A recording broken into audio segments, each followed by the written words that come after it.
All right, welcome to the HealthForce podcast. I appreciate you guys tuning in. We have an interview. I haven't done an interview in a good bit, just because of, I think, the times where we are still in the COVID era. So, it's been harder to kind of get out and about, see people in person. I'm excited because I just was sitting around and I was thinking, you know what, I'm kind of, it's not that I stagnate with my topics, but I always am looking to make sure my episodes are really on point. They really excel. They provide a ton of value. You know how I do it. I don't ask for anything. We don't have like sponsors where I take 10 minutes and talk about sponsors on the podcast. I'm just trying to get people value, information for free by listening to the podcast. So when I had thought of that, I said, you know what, I kind of want to bring on a guest I think I haven't done in a while. So I'm excited about what we have today because you guys have known I've talked before about meal prep and how important food, nutrition, and then when you start to factor in things like time and money, how important all that is. I'm a big believer in it. I do it myself. So I'm really excited to bring Vince Ranalli on the podcast. He's from Case Specific Meal Prep. Vince, how are you? I'm doing well. Thanks for having me. So let's just start real basic. Maybe tell the audience a little bit about who you are, your background, and then we'll transition into Case Specific here. Absolutely. Started personal training when I was about 15 years old. Love health and wellness. I was overweight as an early teenager, and that really transitioned my life to what I wanted to do. Ended up going to school, got my master's at Pitt in exercise physiology, and it really led me down this path. I spent a lot of time at the YMCA, Greater Pittsburgh, doing healthy living work as well as chronic disease work, focusing mainly on diabetes prevention. And those 15 years, starting early on, led me in this direction to understand that health and wellness is there. People understand the need to lose weight, be physically active, do strength training. They also understand the need for educating themselves, but the hardest part for them really is leaving those situations, leaving the gym, being stressed out from a long day at work, and finding that right meal. So this has been a passion and a dream of mine for the last 3 years. So if you had to describe, I know I've done it before on the podcast, so people should be at least familiar with the concept, but in your own words, how would you describe what a meal prep service actually is and what it does for the consumers that partake in that business? Sure. There's a lot out there, but our goal here at Case Specific Meal Prep is that you are getting a weekly supply of whatever works for you, whether that's lunches, dinners, both, that fit your macro and calorie content. We came out with 2 different meals, so you have a 400 to 500 calorie meal as well as an 800 to 900 calories, so you have that option. We know that if you have something in front of you, a lot of us tend to want to finish it. So having that smaller portion available can help with calorie control. Having the larger portion available for those that are into the powerlifting or that have a higher calorie dinner. We want to make that process as easy as possible. So from going onto the website and ordering your meals, there's no subscription. If you want 1 this week, excellent. You want 20 this week, no problem, we'll make it happen. To the delivery of the meals. For $5, the meals get delivered to your home. I should state we only do Allegheny County right now. That's who we supply at this point. We will expand as we grow. Or you can pick it up at one of our hubs. So we have 2 hubs right now. One is at Case Specific Nutrition in Plum on 286.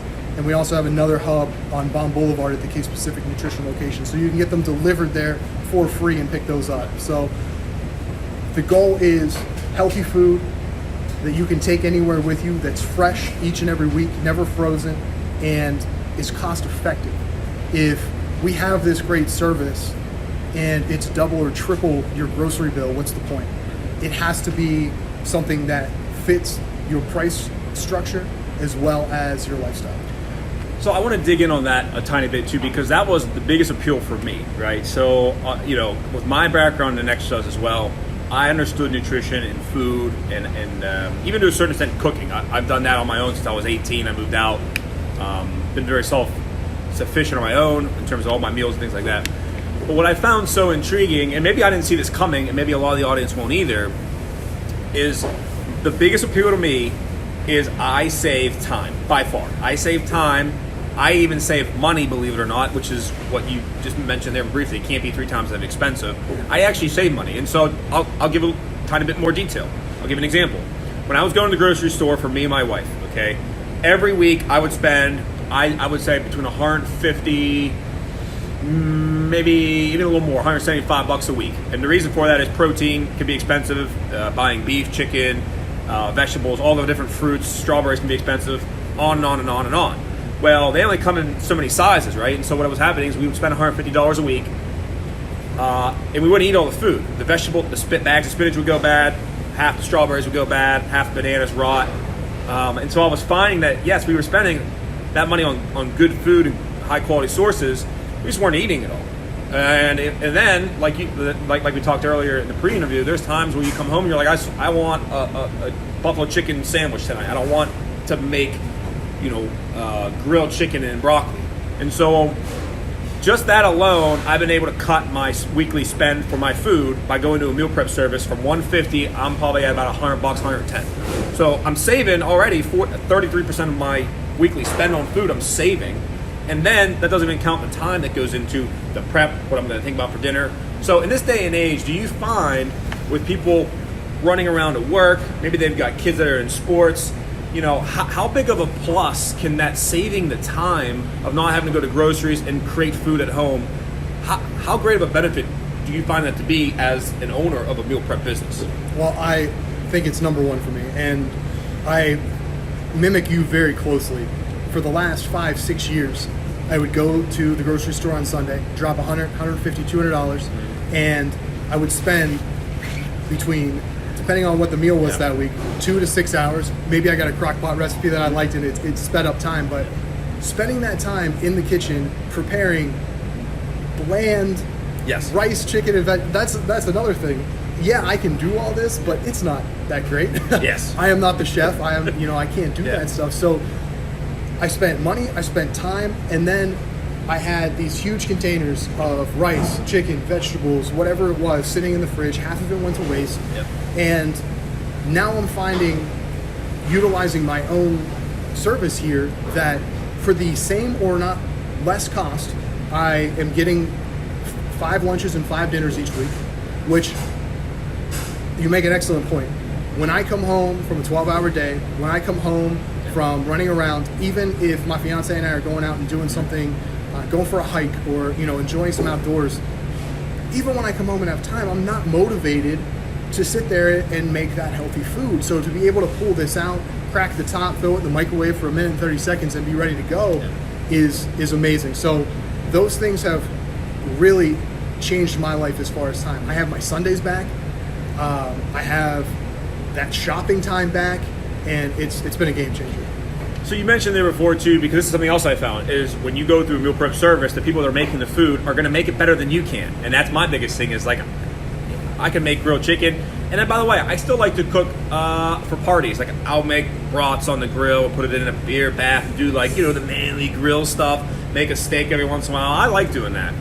But when you're talking about the everyday meal prep, every week meal prep stuff, I mean, there's only so much you can do there creativity-wise, and skill is definitely a factor. So let's talk a little bit about kind of the team that's been built here at Case Specific and how you did that, because to me, that's something that I'm always fascinated by from a business standpoint, is being able to rally people to a cause, getting people involved in something. So yeah, talk a little bit about the team that you have, how that came about, and maybe even if you could surmise what they view as sort of like the bigger benefit to being part of something like this. Like, what motivates them to come and do this? Absolutely. So I'll start with the chef. This is why this vision and this dream has taken three years to come together. Not only is the experience, the knowledge, and the know-how from a chef what you have to have, but those guys make a lot of money. And when you're making a startup like this, it's not exactly easy to get that. And by the chance of fate, I stumbled upon Isaac through a connection at Case Specific Nutrition through Andrew Wade, and we started talking. Isaac has 10 years of experience as a manager, chef. He's done it all in the cooking world, in the culinary world. And Isaac comes to us probably about 3 years ago as someone who was about 350 pounds. And he decided to make a change. And he didn't want to cook with that high caloric butter French style of cooking anymore. And he moved over and he wanted to understand health and wellness and nutrition. He's lost 150 pounds. He's going to Pitt right now for his nutrition degree. And the dude has just been, the first time I tried a meal, I said, this can't be healthy. I don't understand. Yeah. How can you put this food together like this? And, you know, as some examples, one of the dishes that we have has a teriyaki sauce. Instead of using teriyaki sauce and having that high sugar content, he bakes bananas and they get blended into the sauce. 2/3 less sugar in the sauce that we have. Everything that he makes is slow cooked. He gets fresh vegetables every week. The meat's fresh every week. Everything comes in, it's never frozen. I mean, there's so many shortcuts that he could take, having pre-chopped vegetables come to us, having items come to us that are cheaper because of this, and he doesn't give away to that. It's always fresh, it's always the best, and he has been the core to this team. He's brought along some people that he knows. Dante is back there with him cooking. He's been excellent. So having that skill and knowledge, I'm here as labor. You know, they got me doing some prep work. They show me how to do some knife work. I'm doing dishes in the back. So those guys are what makes this run. Alex, Seth, a couple of the other guys that come in and work with us, Rob, these guys have come in and saw the vision. And my vision is to start a healthier Pittsburgh community. Yep. How do we make that happen? And they've given their time. You know, their salaries are not great by any means, and you know they have faith in this, and I can't thank them enough for everything that they've given to this place and this business. But I think they see what I see, and a year, 2 years, 3 years down the road, if we're able to change some of these chronic disease numbers, some of these diabetes, pre-diabetes, I mean, just exploding right now, the obesity that's happening, if we're able to make those changes, that's what this is about. You know, that even excites me, because being a small business owner myself, or just a business owner in general, you know, that person that should not lose sight of, like, the employees that help work and make it happen, right? And that's actually the most exciting part for me, is I actually like hiring. Doesn't always work out, but I like that process of seeing. What I've noticed is somebody else get excited about something for once. You know, instead of them going to the damn office and sitting in a desk, sitting in a chair, oh my God, 40 hours, and everything's guaranteed pay, and it's all basic. When you start talking about something new, I've always noticed people on the other side of the table get about 10 times more excited than they thought they were going to be coming into the interview, right? And so that's something, again, where it helps me keep on the compass that whatever I'm building must be. I have the concept right. I got that part right. Then it becomes the operations. Then it becomes the methods, which kind of leads me to talking about the food and the menu that you briefly touched on there. Because again, the thing that I was surprised about is how these companies that are in Pittsburgh, and there's probably only a handful of them, to be honest. If you go to Google and search Pittsburgh meal prep services, you might get a Google list of a few. It's not anywhere close to like the grocery store chain. So it's up and coming in my mind. This is up and coming. It's a great industry to hop into. Is how great they make things taste. And it's not like it's just boiled chicken and broccoli. It's not. It's not even close. You know, they're using herbs, spices. These things have flavor to the meat. A lot of times, whether it's grilled or if it's baked or whatever, it's just. I was surprised at that as well, because I was expecting it to be bland and at least save me the labor of making the bland food. But then it was a bonus that it's great tasting food. So talk about how your menu works, a case-specific meal prep. Does it change every week? Is it set in stone and people can pick and choose? Just talk that from the consumer side. So if they were to order some meals, what are they going to see on the menu food-wise? Right. So every week we have 6 healthy meals that are on there. Your choice of regular or large, you can split that up. There are 4 protein options. You can do no protein, so you can just have a vegetarian meal, and that's another thing to bring up. We really try to create these meals so that gluten-free, vegetarian, vegan, whatever your particular lifestyle is, can be worked. So I'll give you an example. Our number 3 meal is a grain salad with veggies, cucumbers, tomatoes, and a nice sauce, that yogurt sauce on top. If you're a vegetarian, you just get no protein. If you prefer tofu, you can have tofu on top. We also do chicken, steak, and pork. So you can build this however you want. You are not pigeonholed into picking a meal and having to go with it or not getting it because it doesn't fit your eating lifestyle. So we have 6 meals that are on the menu each week. 2 of those change every other week. And the chef, we've never had a repeater so far. We'll get to that point, but the chef has been excellent at creating new dishes and adding new flavors to what we're doing. We usually have a few staples that are, our popular items that stay on for a little longer. Below that, we have all of our sauces. So we've had a huge demand for, the chef makes salsa, barbecue sauce, all of these healthier additions, lower sugar, lower fat, that go along with the meals that are available for purchase. And then we also partnered with a company called Bake True North. Lauren Martz owns this company over in Bellevue, excuse me. And we offer gluten-free desserts. So cookies and gluten-free English muffins, gluten-free bread. So she's offered us a nice variety. She made a protein cookie for us, which we really like. So that has been awesome to add on there. Now, as we grow, the idea here is that we're going to add 2 more meals to the 6 that are going to be called homestyle meals, something like that. Name still pending. But those meals are a little bit higher calorically. So you have your 400 to 500, your 800 to 900. We want to sit right in the middle at that 600 to 700. And they're going to be more of those meals that you get that you feel that they're more home style, but he's going to create them healthy. So if you like that meatloaf, using a leaner beef or using a turkey type of ground meat, real lean cuts, adding those vegetables, but you don't have to go to the extreme of the super health conscious, and you don't have to go and have that high calorie, high fat meal either. I think that's a superb idea.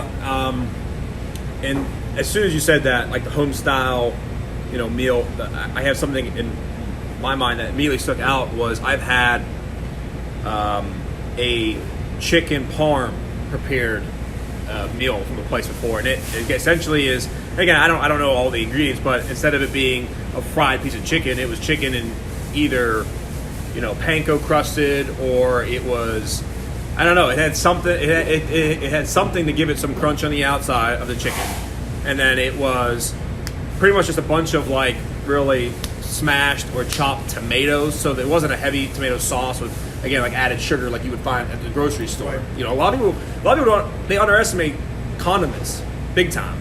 Like you said before, barbecue sauce, ketchup. If you go to the grocery store, just take a peek on the label sometimes, look at the serving size, how small that is, and then look at grams of sugar and total calories. The number one thing that when we teach in a lot of our chronic disease programs, we look a lot at fat.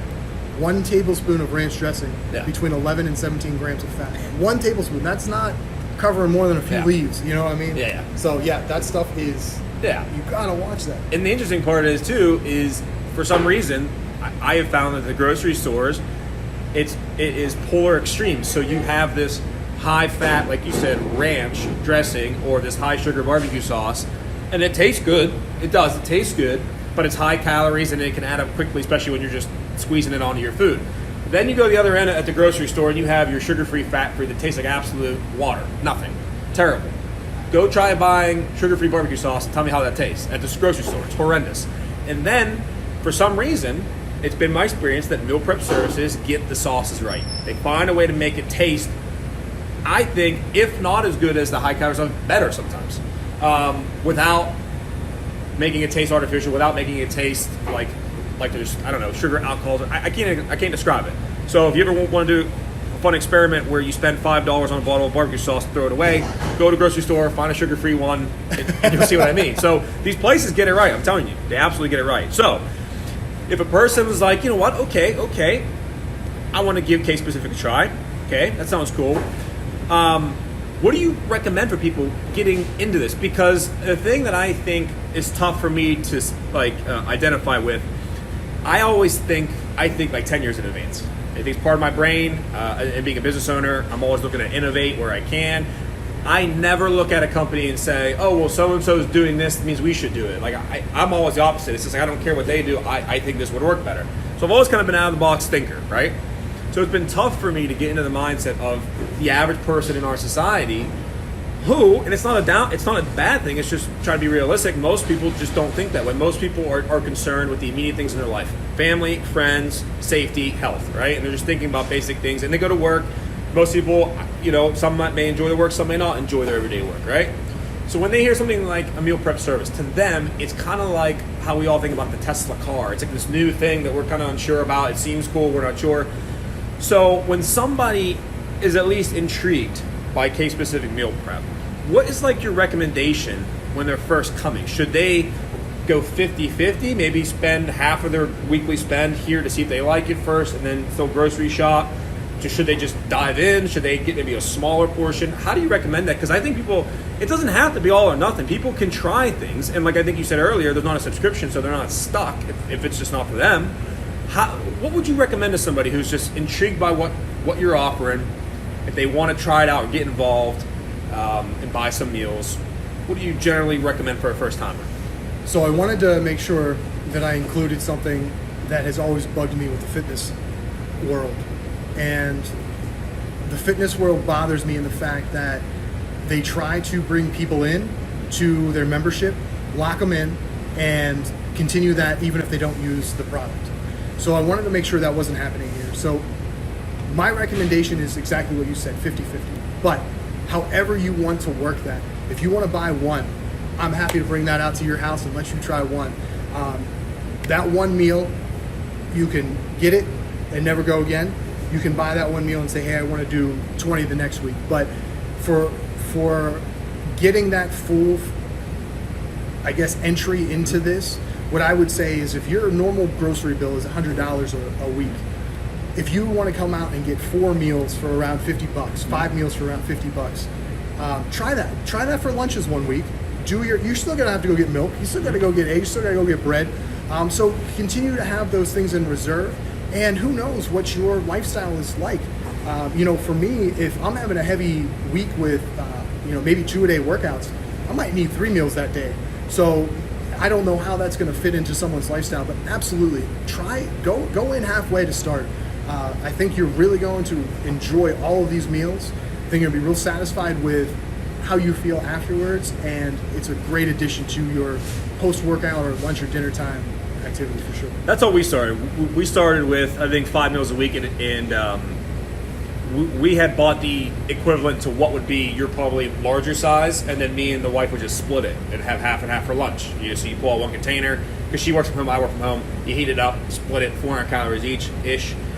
We did that for lunch for all the week, because that's when we were most busy with work and you only have so much time. And really, the lunch hour at work has kind of morphed. It's more so just eat when you're still working, right? It's like for most people that work from home or on a computer, you're not like going to the break room and like sitting there for an hour. It's kind of morphed, I think, for better or for worse. And so, yeah, the speed of that helped. Heat it up, eat it for lunch. And then we were still doing dinner on our own, and it was pretty much grilled meat and vegetables or, some version thereof. And then what happened is I started looking forward to lunch every day and not looking forward to cooking and making my dinner as much. And then I said, well, why don't we just do both? And so that's how we did it. And for the longest time, we just started with a couple. I didn't even think the first week we just got like 2 or 3, like you said, 2 or 3. Check for quality, check to see if it was the style of cooking that we could vibe with. And then we did lunches all week. And then a couple months of that, then it was lunches and dinners, and now it's to the point where we pretty much fast in the morning.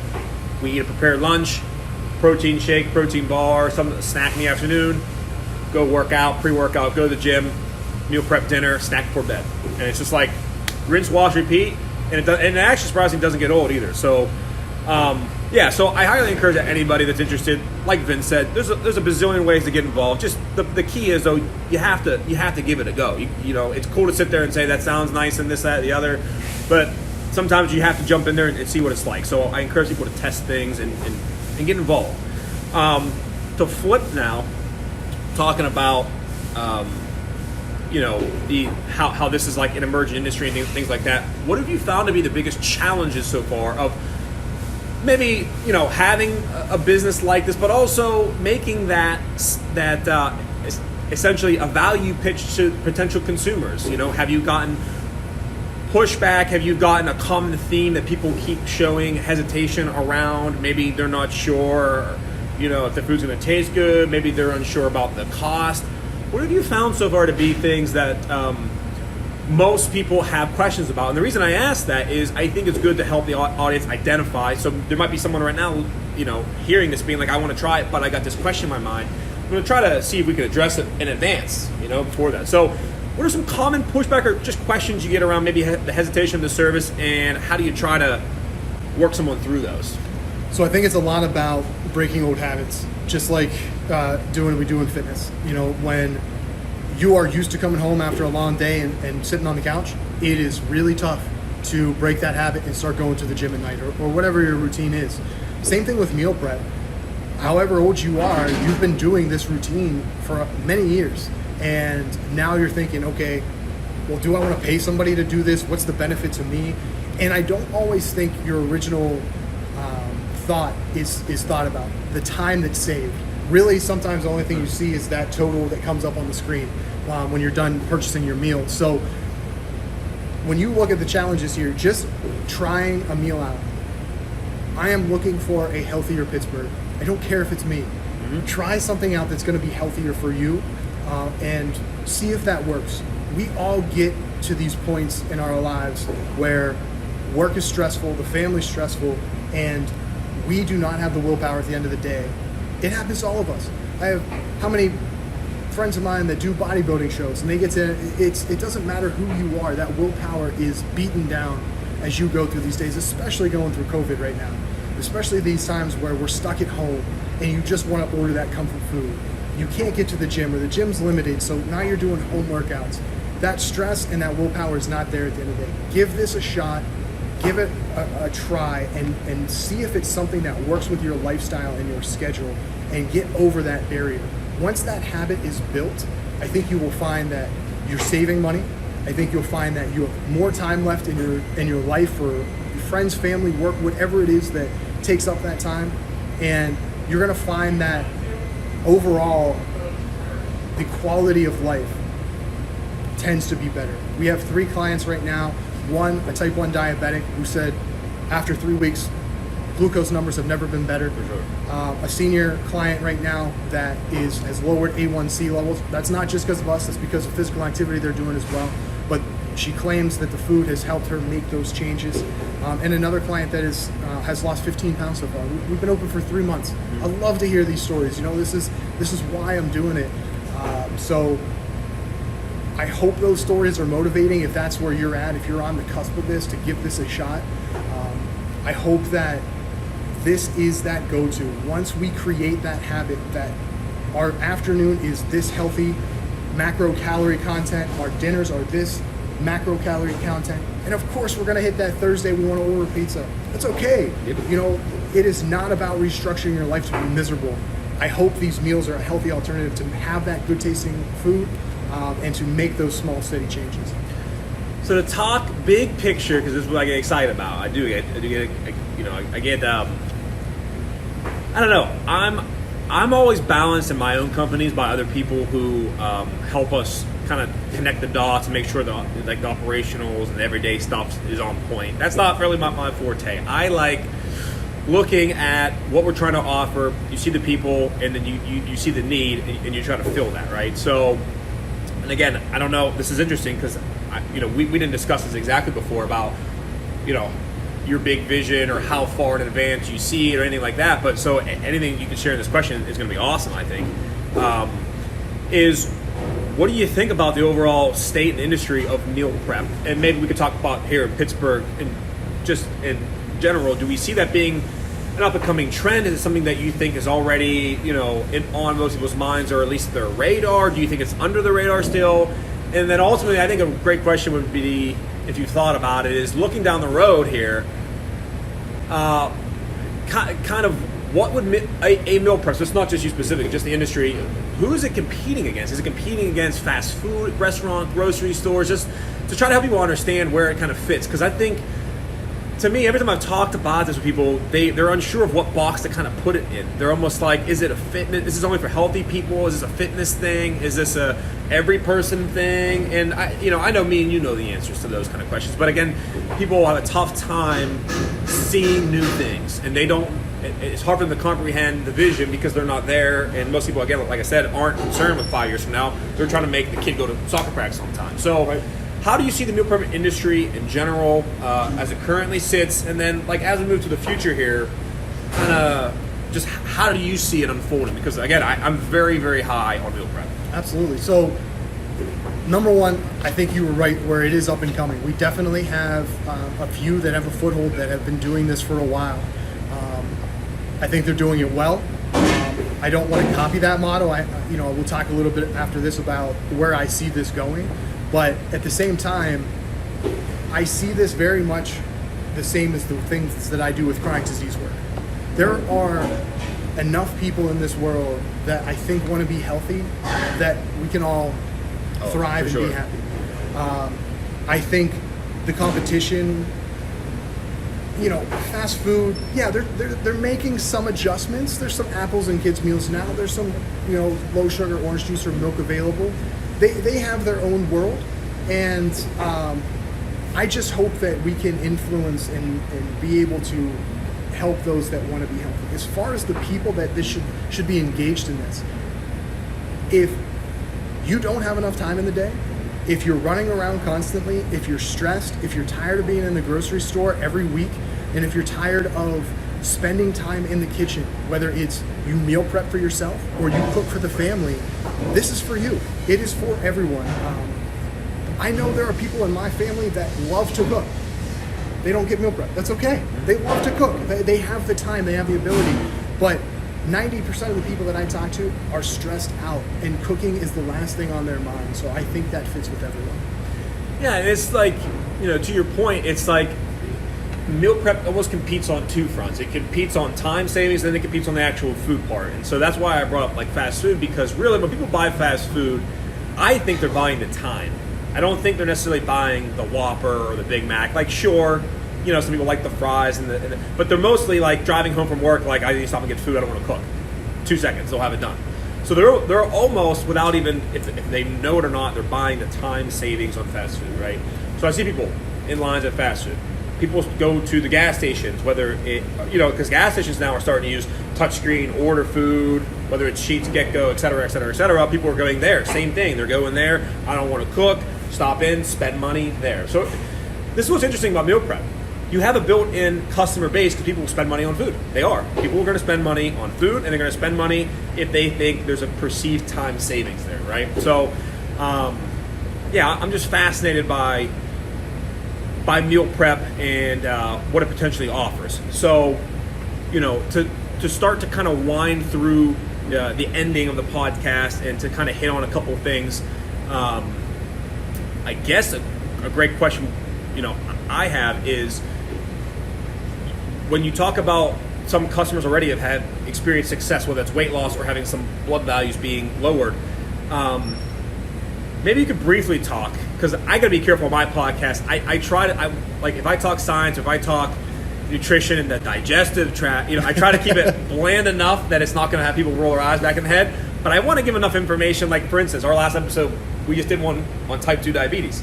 And I pretty much walked through a shortened version of what type 2 diabetes actually is. And I pretty much was like, hey, you got blood, there's the glucose that gets in there, and then it's going around, and the insulin comes in. So I try not to go too deep, right? But if you had to try to do a kindergarten version or a light version of how come these clients can come to case-specific meal prep and have their blood glucose lowered, they have their diabetes a little more under control, they lose some weight. Generally, how does meal prep help that? Is it mainly a calorie thing? Is it mainly the ingredients that you guys are using? Just talk through that so people can understand how it's going to benefit them on those measurables that they can see on paper. Well, I am a certified trained pre-diabetic coach, so I can at least speak a little bit to this. But we are changing the way that you are eating. I don't care if you are coming to us as a 5 times a week fast food person, or someone that cooks at home but uses more butter and uses more of the high fat, or even someone that eats fairly healthy but is still struggling with that weight loss for whatever reasons that is. What we're looking at here is a full 360 approach. If you are interested, Case Specific Nutrition, who is a collaborating partner of Case Specific Meal Prep, they have 6 registered dietitians in Allegheny County. They have locations in 5 different locations within Allegheny County to suit your needs. So our hope is that you are possibly meeting with them. You are getting the understanding we're different. You and I are sitting here, and my weight loss journey of maybe a half pound a week might be 2,200 calories, where yours might be 25 because you are spending 3 hours more a week in the gym. There's so many variables that go into that. Simply putting in your height, weight, physical activity level, male, female is so generic. We need some more definition. So the registered dietitian is number one. Understanding that. I've been and met with Andrew and Allison 4 times through the last 3 years to get meal prep or macros written out for me. I've been through 5 years of school and I still can't get this right. I need someone with that professional knowledge and know-how to do that. So that's number one. Number two is fresh, never frozen, good meals. These meals are laid out for you. The sticker on the front has your calories, your fat grams, your carbohydrates, your protein. All of that is there. If you're into using fitness trackers, if you're into tracking what you do, I think that's number one when it comes to weight loss, is tracking your food. That's a whole nother story for a whole nother day. But that's the second part of it. And then third is the fitness aspect. And how does that work in?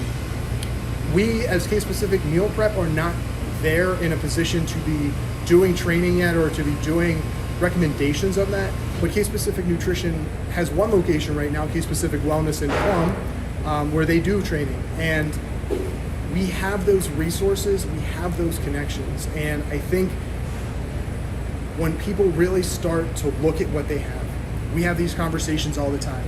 I'm doing everything right. Why am I still gaining weight? Well, let's look at your tracker. Let's see where that's at. Oh, I didn't do one this week. So tell me about what you had. Oh, I can't remember what I had for dinner on Monday. If we are not being cognizant about what we are tracking continually and understanding, oh yeah, I did pick up that mini Snickers bar off someone's desk on my way to the restroom. That was 80 calories. Oh yeah, I didn't realize my coffee had 600 calories in it because I get X from this store. And you start breaking that down when people stop drinking pop in a lot of our classes.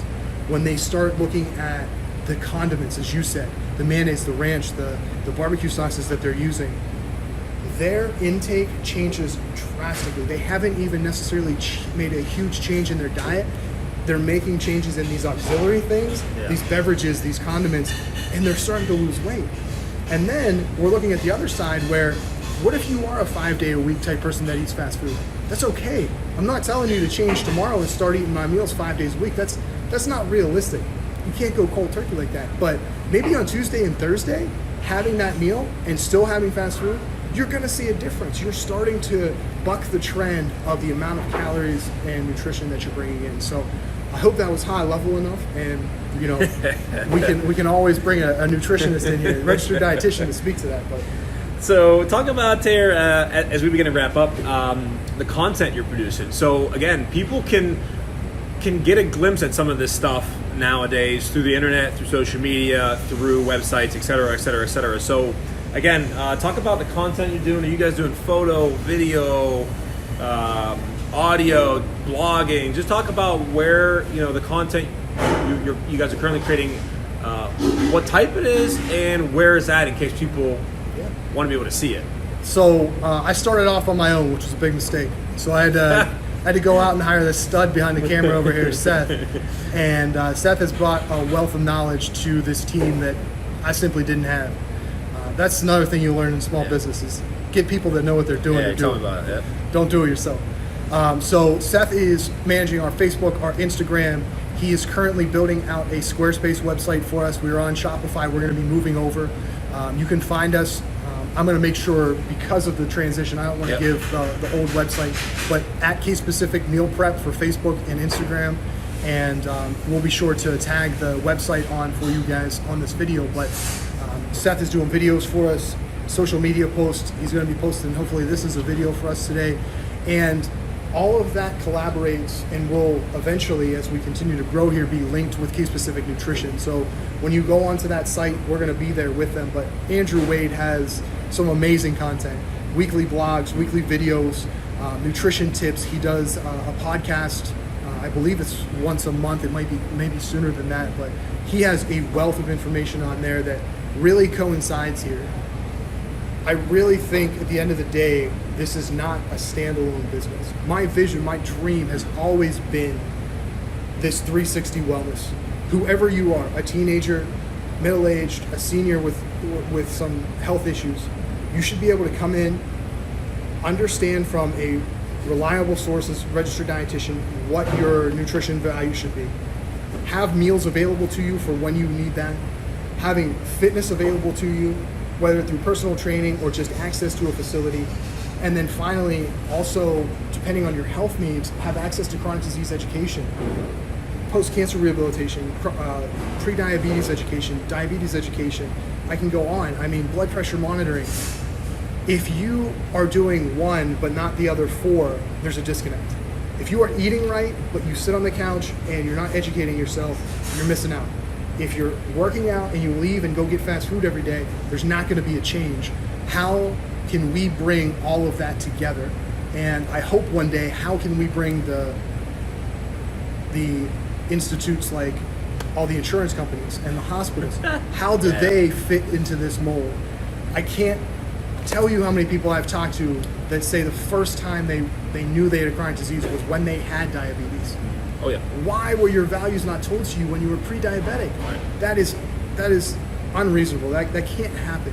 People should be able to understand where they are in their health and wellness and make that decision to make that change.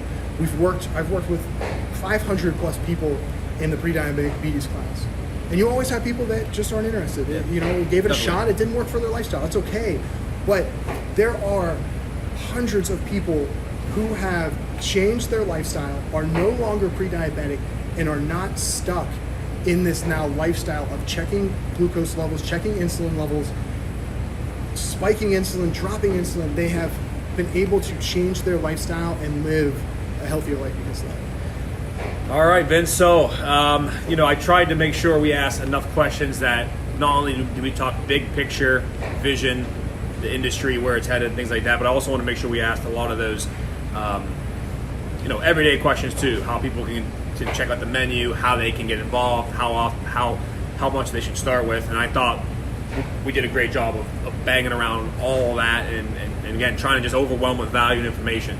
But I want to make sure I gave you an opportunity in case I didn't ask a question that you wanted to convey certain information to the audience about something, again, that we may have missed over the course of the interview.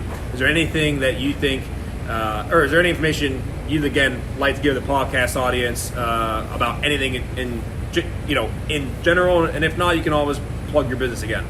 No, absolutely. And I'm impressed, Fran. You did a nice job. Yeah. It was a good interview. Just to make sure, if you're on the fence, give it a shot, even if it's one meal. See if that's something that you enjoy, if that fits into your lifestyle. It's the same thing I always work with individuals. I don't care if you're personal training with me. I don't care if you're eating my meals. I am not here to monetize you. I want you to be healthier. If you prefer walking outside and cooking your own healthy meals, I'm in. How can I help? Yep. What information or education can I give? So give it a shot. If the price range works for you, if the meals are tasty, keep it going. If not, no harm, no foul, no subscription. I'll definitely make sure I get all the stuff for online and social media to you, but I really appreciate the time. Hey, you got it. And guys, thanks for listening. I'm big on meal prep. I've been talking about it probably for a year plus now on the podcast here and there.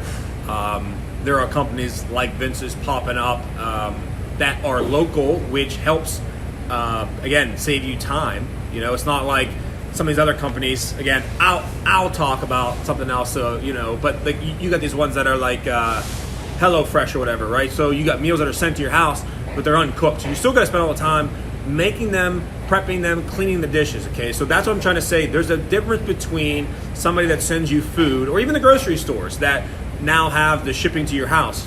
And you know what? That's a step. Okay, I understand that's an innovation for them. But guys, I'm just trying to tell you, meal prep and having it delivered to you is on a whole nother level. So you do not. Again, to make sure that this is clearly understood, these meals are cooked. It is easy to reheat, and they do not lose value with reheating. I had concerns about you buy the food, you put it in your fridge. If you reheat it, is it as good as it's going to be when someone makes it? And the answer is absolutely yes. There's been no quality drop off. for when you reheat your meals. It's better than you're going to make at home, let's be honest. So again, I advise get on Google. I'll post the links to case-specific meal prep and then case-specific nutrition as well, so you guys can check this stuff out. Okay, and you know how I roll. I don't push anybody to buy anything. Just like Vince said, it's not at the end of the day about monetizing. It's about, for me, pushing information and allowing you guys are all smart enough, make your own decisions, explore. But again, the bottom line is you guys should look to take action. You guys shouldn't just sit on your behinds. We got real issues. You heard on the last podcast, obesity rates 42.4% for US adults, and that's data off of like 2017 because it takes years for it to come out. So look, we got ways to improve. This is a big way that you can do it, and it saves you time and money. It's a win-win-win. So thanks guys for listening.